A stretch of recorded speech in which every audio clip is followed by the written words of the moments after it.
Hey y'all. Y'all, I haven't been in front of the camera in okay, at this point I've been in front of the camera all day. I've been trying to get back to it. But as far as like a sit down and chit chat with me, like this is absolutely insane. I am a grown baddie now. Yeah. But today is January 20. I'm talking about January 21st. That's because my birthday is July 21st. Lord help me. January 1st, 2026. And we're here. First of all, let's thank God. Let's thank God that we made it through a whole nother year. I wanted to come sit down and talk about where I'm at in life, what's going on, the things I have planned for this year. So let's just get into it.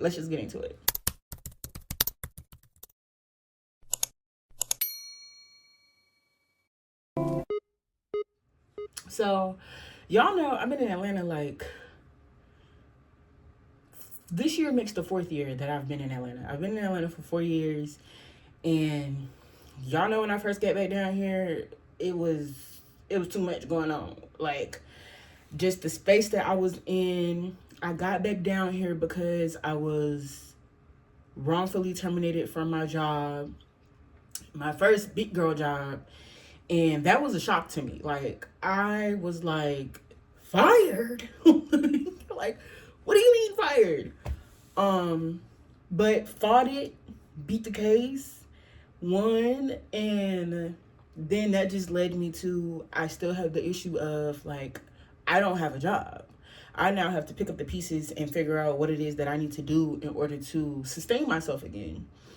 Like I said, I had moved back from South Carolina down here to Atlanta, and like when you come going from being on your own to being back in your parents' space, like it's not always like a good situation. And it's also an adjustment because you're literally going from being on your own, doing what you want to do to your own accord, to now you have to go back to your parents' rules. And when you do that, when you're a little bit older, you're not young anymore. That's also like, boo. So I struggled with that. I struggled real bad with that. But of course, it took me no time. I ended up being able to I ended up getting a job, and I ended up moving that job from South Carolina to Atlanta. But I knew that I didn't want to stay doing that job, working from home. Like I wanted to go back out. So quit that job.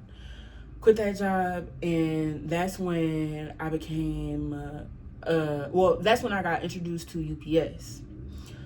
For a little bit, I didn't do anything, but I knew that like I needed to do something while I was trying to finish school. Excuse me. So, I ended up getting the job at UPS. I started off as a package handler, and I'm thinking that it was gonna be me fucking with mail. No. It was me literally on trucks, getting packages off of the truck, putting it onto a belt so they could go in, physical work. And that was what I was not prepared for. So I started to look around and see like, what's the process? What's the structure? What is it that I need to do? And I realized, okay, I need to become a supervisor. So I started on the trucks like in July 11th, actually. July 11th, because it was a couple of days before my birthday, because I told them folks I wasn't coming in on my birthday. And I still ended up having to come in, but they let me leave early. But July 11th, I started UPS. By that Thanksgiving, they had given me basically like a manual of what it is that I was in the unload department of what they do.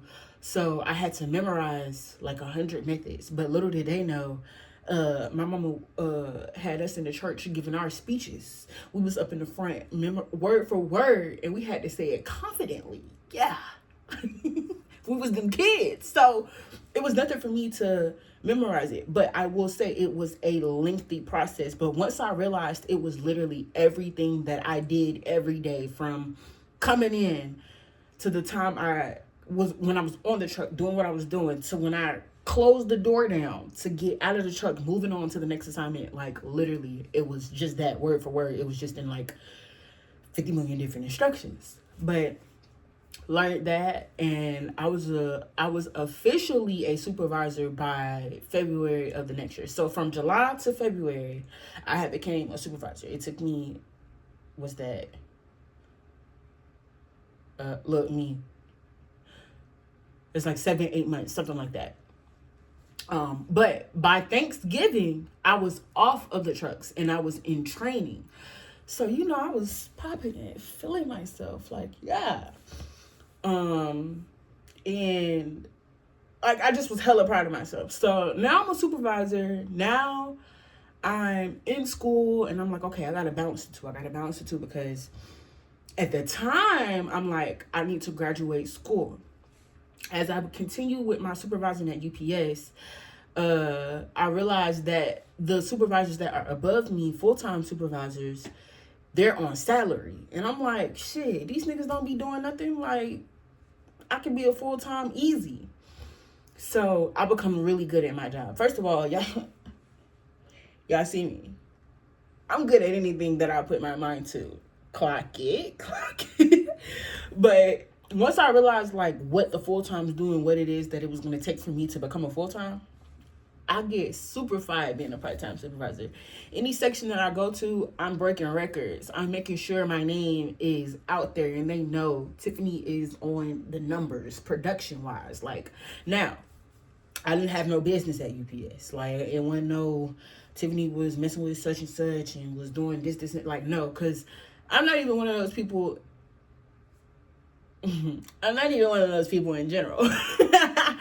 But I didn't have like I didn't have no drama at UPS. So you strictly had to come to me about work. Like, it wasn't you was coming to me because you knew I was pregnant about such and such. Like, no, that was not the case. Like, no. And that is where the politicking came in, and that was my downfall. So, I'm a supervisor. It's coming up. This year last year made 3 years. And I'm like, okay, like, it actually got to a point where I was like, okay, y'all not promoting me.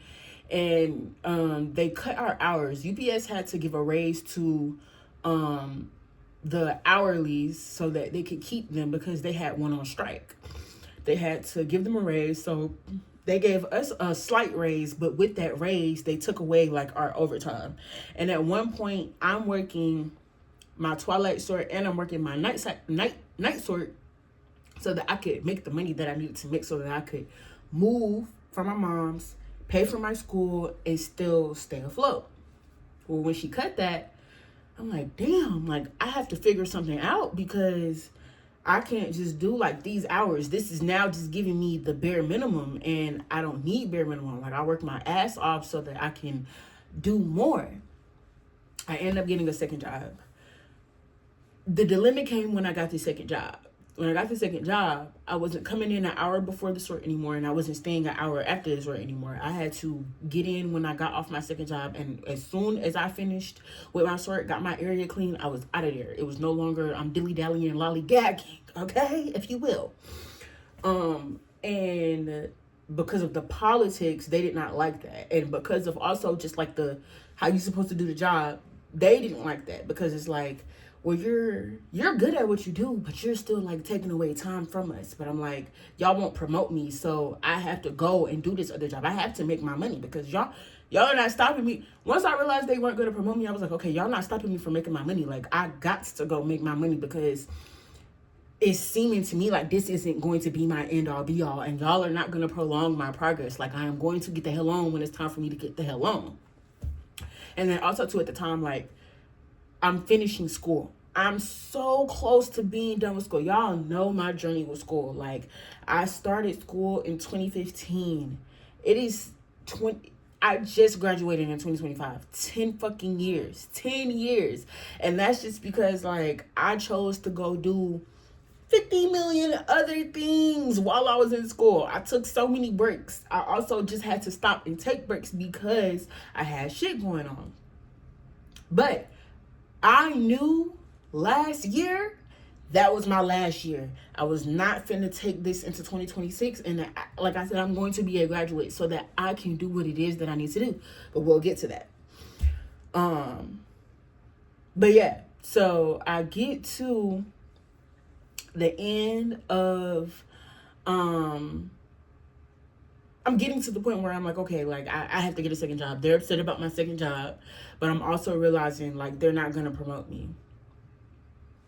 The biggest thing I can say that affected me, like affected my spirit, that like touched me. My uncle got into a car accident.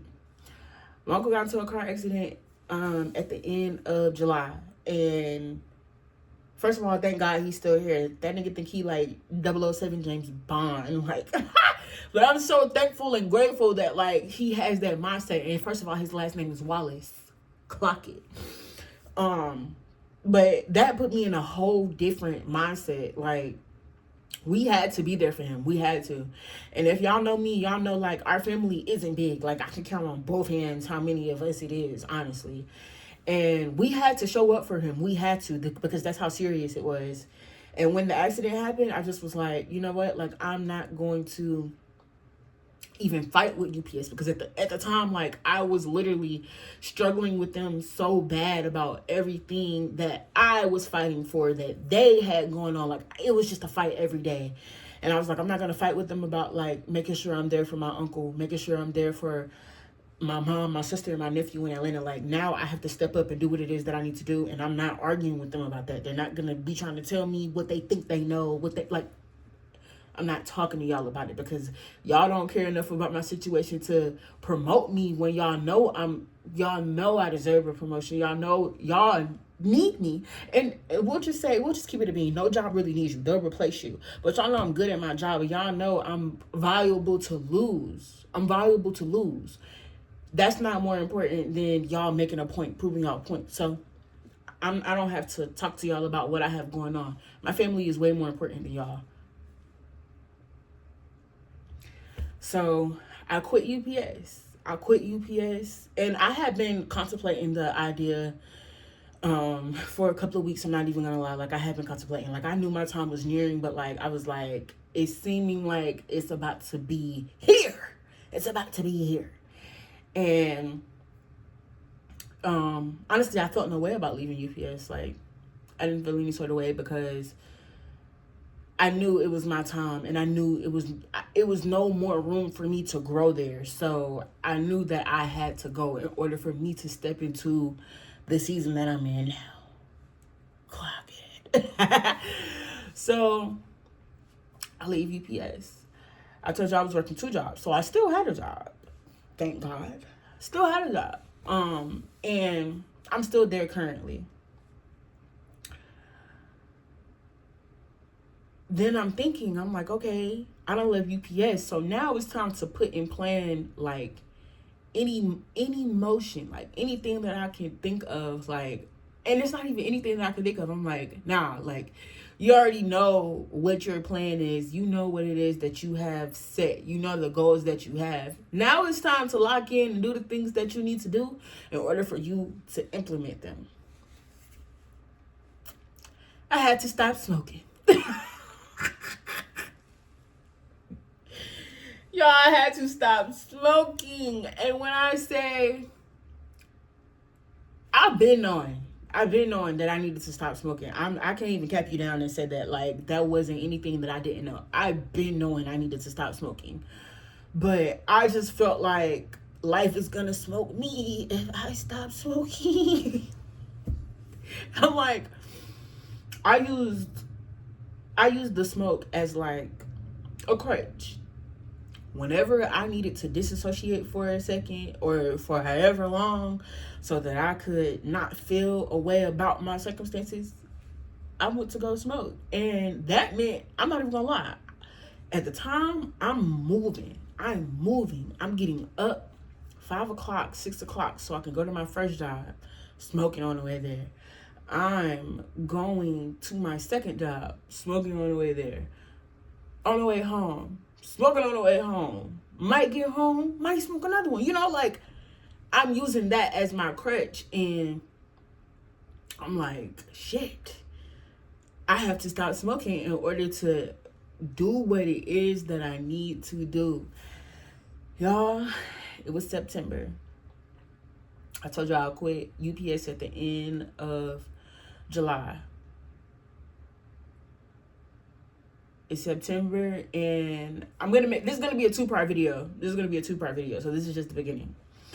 It's September, and I'm like, literally, in order for me to do, like, step into my new season, I cannot smoke. And it's not I have to, like, lessen how much I do it, or I have to smoke here and there. Like, no, I have to stop completely. It's Labor Day, and I was like, oh shit, I have to stop smoking. I cannot say this enough. I promise y'all, like, I just was telling myself, you gotta stop smoking, you gotta stop smoking, you gotta stop smoking. It's Labor Day, and I bought my last 3.5. I ain't gonna lie, I smoked that 3.5 on Labor Day. Like, I'm like, oh, like, this is my last 3.5. So actually, I ended up buying another 3.5. Bought another one that lasted me for the second and the third. But I'm smoking it because I'm like, okay, you have to stop smoking. So, like, no, you need to go ahead and get this shit out the way. But when I realized that, like, oh, fuck, like, I really have to stop smoking, I savored the last 2 months. So it stretches me into September the 3rd. And I had got off from work, and I realized, like, I only had 1 blunt left, and I was like, this is it. This is my last one. Like, I was like, I'm not buying another one. I was just like, this is it. Because if I continue to say, this is my last, like, I'm never going to stop. I'm never going to stop. So I smoked my last one, and it has officially been like 117 days since I have smoked weed. Yeah. So yeah. So for right now, we're gonna take a pause, and like I said, this is gonna be a 2-part video because it's getting lengthy. But I'll come back and tell you all why I had to stop smoking weed.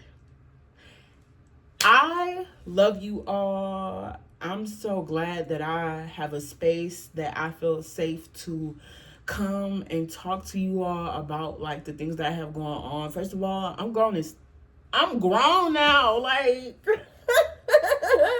niggas is grown. And so it feels good to come back and actually have, like, a progress report. Like, y'all don't even know how happy I am, honestly. Like, I really feel good.